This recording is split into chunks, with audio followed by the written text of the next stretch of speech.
Hey, what's up, everybody? BDL44 coming at you with another video. All right, it's my job to let everybody know that this is a trap game in a way for the Los Angeles Lakers.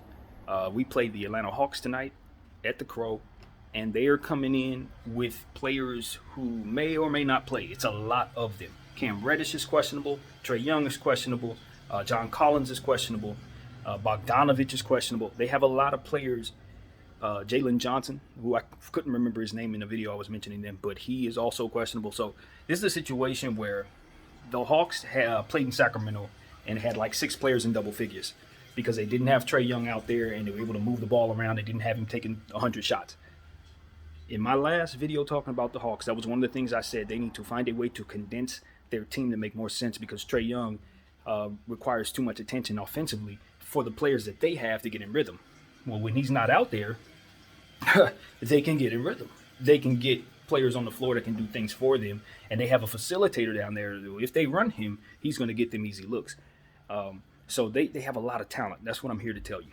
The Atlanta Hawks are extremely talented, and they can dig deeper into that talented bench because of the fact that they have players who are not down there. So unlike most teams, when they're missing players, it's like, oh, we can just knock them off.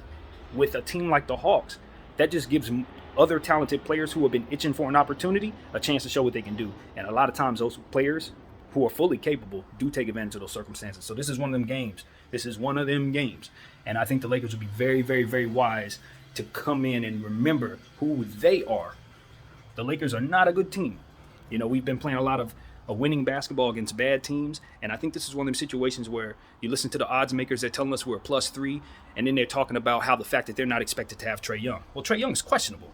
So those betting odds are a bit skewed, and I wouldn't bet on this game at all in terms of that because you just don't know who is and who's not playing. Trae Young, the last time we saw him, he scored 56 points the last time he was on the basketball floor. You can't determine whether or not he's going to do that against a bad defensive team in the Los Angeles Lakers. I'm not sitting here saying the Lakers are definitely going to lose because the way LeBron James is playing, he could make some people freeze up just in general. You're going to have a hard time guarding him when he's in this type of zone. So I do think we have a great chance of making a heck of a game out of this and maybe getting the victory ourselves. But I never expect to win because we're such a poor team. The thing about it is we got some players coming back too. Our team's starting to get healthier. Guys have been back for a little bit now, so they should have their legs about them and things of that nature. And we're closer to being healthy than we've probably been all season, believe it or not. And that's including the fact that we've been missing Anthony Davis. But, in terms of our role players and stuff like that, we've got a lot of them. So at this point in time, you feel good. You feel confident. You're in the middle of a homestand.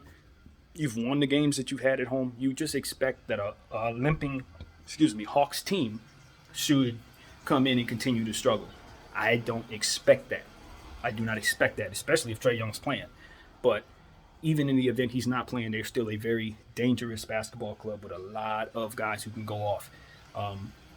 So expect at least one or two of them to do so, or maybe even more. And that's what I think the Lakers need to do. They're a very difficult team to scheme against it right now because they do have such talented players who can do whatever, different variations of things that could happen out there. So I don't know what the Lakers' game plan is. And most importantly, I don't know what the Hawks center position looks like right now. Is Clint Capella out there? I have no idea. But that'll determine whether or not it would be acceptable to go small ball tonight. I look at the players that they have on the team in terms of their bigs. If you remove Clint Capella, if my memory serves me correctly, the Hawks, they don't really have massive centers or players that you would say, oh my God, we can't get away with playing small ball. John Collins is a guy who I think LeBron James can pretty much handle more or less defensively. If there's such thing as handling a guy who's very talented from size point of view, I think LeBron James, if you match him up, if he has to play the 5 against that guy, I feel okay. But if Clint's out there, no, that is not the case. So a lot of what happens is just determined by who they play, and quite frankly, we don't know who they're playing. So yeah, man, we genuinely don't play well against the Hawks too. That's another thing I pay attention to. A lot of these teams, like the Hawks and the Pacers, we lose to these teams regularly from year to year to year to year. The Hawks is one of those teams. Historically, to my memory, I think we have a losing record in the Hawks building. I could be wrong about that, but just growing up, it seemed like every year we go to Atlanta, play in Phillips Arena, we lose. So that's just something that stuck with me all my life. We got to take this Hawks team seriously, whether Trae's out there or not, whether John's out there or not. And a part of me thinks we very much will. You know, the urgency is there for this team to play better. We understand that we're missing a massive part of what we do in Anthony Davis, and I don't think that the Lakers believe that they should be favored in any given night, given the holes that we have in our roster. However, I just think that when you're playing well, your wins are starting to pile up, and the way that we're winning is like, yo, we feel real good. We're starting to really get it. It's possible that you could forget that you really do have issues. Like you know, we didn't turn the ball over hardly in the last game. You could forget that we're very bad at that, you know, if you choose to. So it's one of those things where it's like, it's my job. BDF 44 needs to remind all the Laker Nation that, yo, we could lose to anybody, and the Hawks are no exception. And this is a very difficult game to game plan against. So that's pretty much that, man. I don't really have a whole lot to say about this game because of this, the question marks in regards to who's playing and who's not. If I'm paying attention to anybody, it would be Cam Reddish, because I think if he's playing, so he's questionable, but if he was probable, I think is what they said in regards to his name. If he's able to go, and the other guys are not, he's going to be the guy I'm looking to take the most shots, to kind of create for himself and really be a big scoring punch for their team. Now, if y'all know of me, you know I'm a big fan of Sharife Cooper. Most of the time, I can never remember his name, but today I was able to. Hooray. This is a point guard who I think is a fantastic facilitator out the gate. He was drafted in the second round this season, and he doesn't get a lot of playing time because he's playing behind Trae Young. But I think if he were given an opportunity, like a lot of guards in this league, I think he would blow up. You know, I look at him like a guy like Anthony Simons. If Anthony Simons ever gets his own opportunity, he's gonna blow up. That's happening. You know, remember what Spencer Dinwiddie was in that situation? Remember Terry Rozier in it? Yeah, he's the latest one of those, in my opinion. Only he doesn't play like that. He's not a scorer. But in terms of a player having that type of potential, being behind other guards, and just doesn't seem like they're ever going to get a chance to get above that, Patty Mills, that kind of thing. Yeah, Sharife Cooper needs to get out from under Trae Young so he can show that he's one of the best passers in basketball. And I think in a game like tonight, if he's given an opportunity, in a big stage, obviously he's playing in LA, he could really do some damage tonight.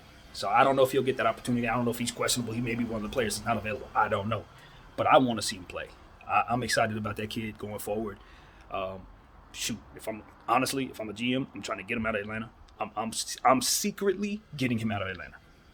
Like, it's one of those situations where it's like, yeah, let me get John Collins, let me get Clint Capella. No, come on, man. All right, fine. Let me get Sharife Cooper. It's one of those. I would get him up out of Atlanta so fast. I'm telling you, bro. All you got to do is put a bunch of players around him that can do the other stuff. He will be a facilitator for your team. He will make you better. Think Ricky Rubio in Cleveland? That's what Sharife Cooper will do for your offense. I'm telling you. I already know this. So there's one of them situations where it's like, all right. And, of course, he needs to develop into that. He needs to do some things. That's going to come with reps. So it's not like he's going to come in and be Chris Paul day one. I'm saying you can develop him into that. So think DeJounte Murray day one. It's going to take a couple years. But if you get him in that role right away, and you start getting him used to whatever your system is, year 3, year 4, he'll be an all-star and he'll be averaging 10 assists. Remember I said it. All right, so with that being said, Bogdanovich is another player I'm wondering if he plays tonight. Obviously, this is somebody who didn't play for the Lakers, but made most of his money in Sacramento. Coming back to California, I'm pretty sure he's going to have his shooting arm ready for us. But if he ain't going, he ain't going. So this is one of those things. It's like, okay, who else is down the list? Gallinari at any moment can really go off.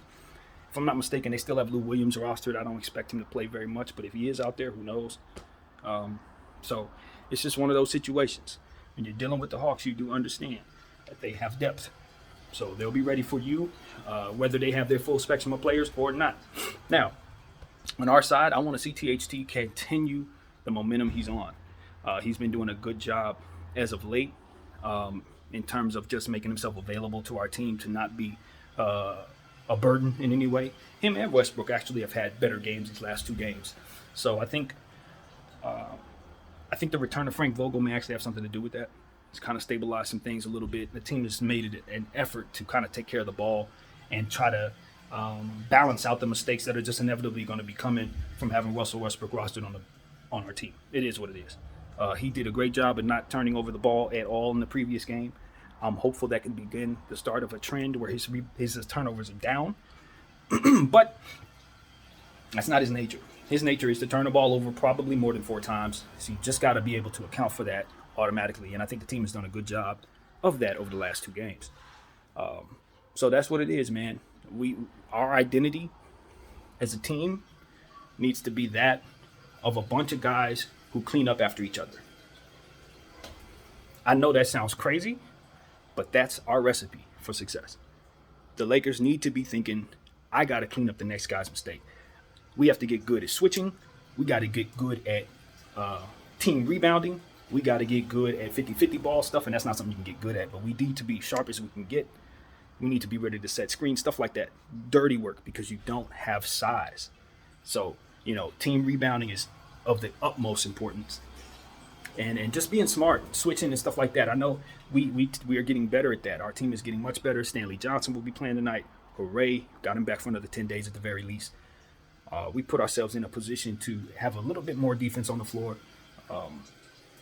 Austin Reeves, he's very active, very smart defensively, things like that. Avery Bradley and his resurgence over the last week and a half. So our team is better defensively than they've been all season. I just want to see us kind of supplement that by just getting us a center, anybody who can run this, and put him down there. Hey, Dwight, 14 and 14 in the last game, that's huge. If he can play like that every night, that's all we really need. That's all we really need. We don't need Joel Embiid down there right now. We just need somebody to be competent and can rebound the ball. That's it. So, that's what I want to say. Now, AD's been out. What is it now? This is week 4, week 3. I don't know where he's at in his progression, but I'm getting to a point where I'm ready to see him shooting a free throw or jogging or something. Now, I know that he may not be ready for that, and if he's not ready for that, forget what I'm talking about. The most important thing for him is to get back healthy, but for me, they said 4 weeks. It's like week 3. We should be close.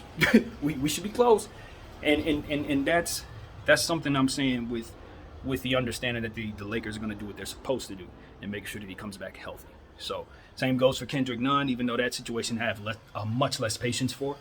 I don't know, man. I feel duped, and it ain't my money. But if I'm Jeanie Buss, I feel duped. This dude is damaged. He took our whole mid-level exception, and he ain't back yet. How the hell did that happen? How did that happen? And my thing is, well, we did see him in the preseason, so chances are he got hurt after signing the contract. It is what it is. But it is mighty frustrating that this dude was hurt when we signed him. We knew he was coming off some type of injury. He came down there, played a couple preseason games, and we ain't seen him since.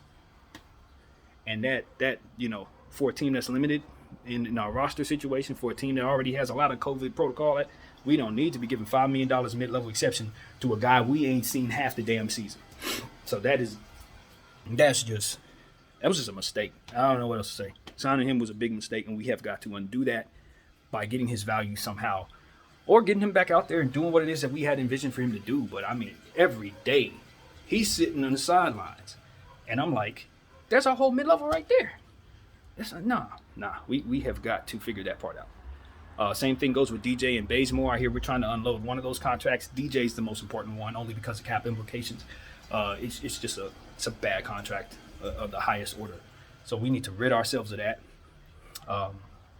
And hopefully it doesn't cost us nothing but some cash to do it. So yeah, so far so good with Rob Pelinka. The small moves he's making are good, and that's all I want to see. Just make some small moves that can put us in a position to get what we need to be better. That's it. You don't have to change the world or take on more salary or nothing crazy. Just maneuver this roster a little bit, get the dead weight off, which it looks like we're doing. Bring us in more Stanley Johnsons, more guys like that.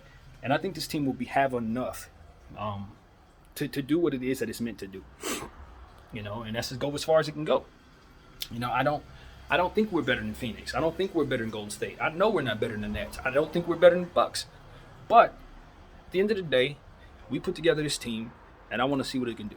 That's it. I'm not enjoying what it looks like without all its pieces, obviously. But what team looks good with all its pieces? No team. So we just happen to be going through it, and hopefully we can get through it. That's it. So for now, we're enjoying these wins against these decimated teams. They so happen to be coming up each and every game, which is like manna from heaven. But we know that the schedule is going to get a lot harder. We have the hardest schedule left of any team in the league, so we had better be ready for that. And I like our chances in terms of playing well against better teams. We play down to the competition, but I think the type of players we have also get up for the competition. So, being that we haven't seen a lot of good teams, maybe that's the reason why we haven't seen a lot of good games. But I don't know if that theory holds up. Either way, so yeah, LeBron James is playing some of the best ball we've ever seen in our lives. Enjoy it. I tell you guys that every episode. And that's what I got to say, man. I'm looking forward to this game. They got some players on that Hawks team that I think should be Lakers. Quite honestly, John Collins is one of them. Sharif Cooper is another. I love the idea of the assets that the Hawks have. And I've heard right before I turned on the camera, I read somewhere, it was just a little headline, that the Hawks are starting to warm up to the idea of bringing in Ben Simmons. I have not done any thinking about that whatsoever, so I don't have a take on it. But I'll tell you, they do have the assets to make a deal like that take place. So that's what I got, man. BDF 44. I thank y'all for watching. Enjoy the game. Peace.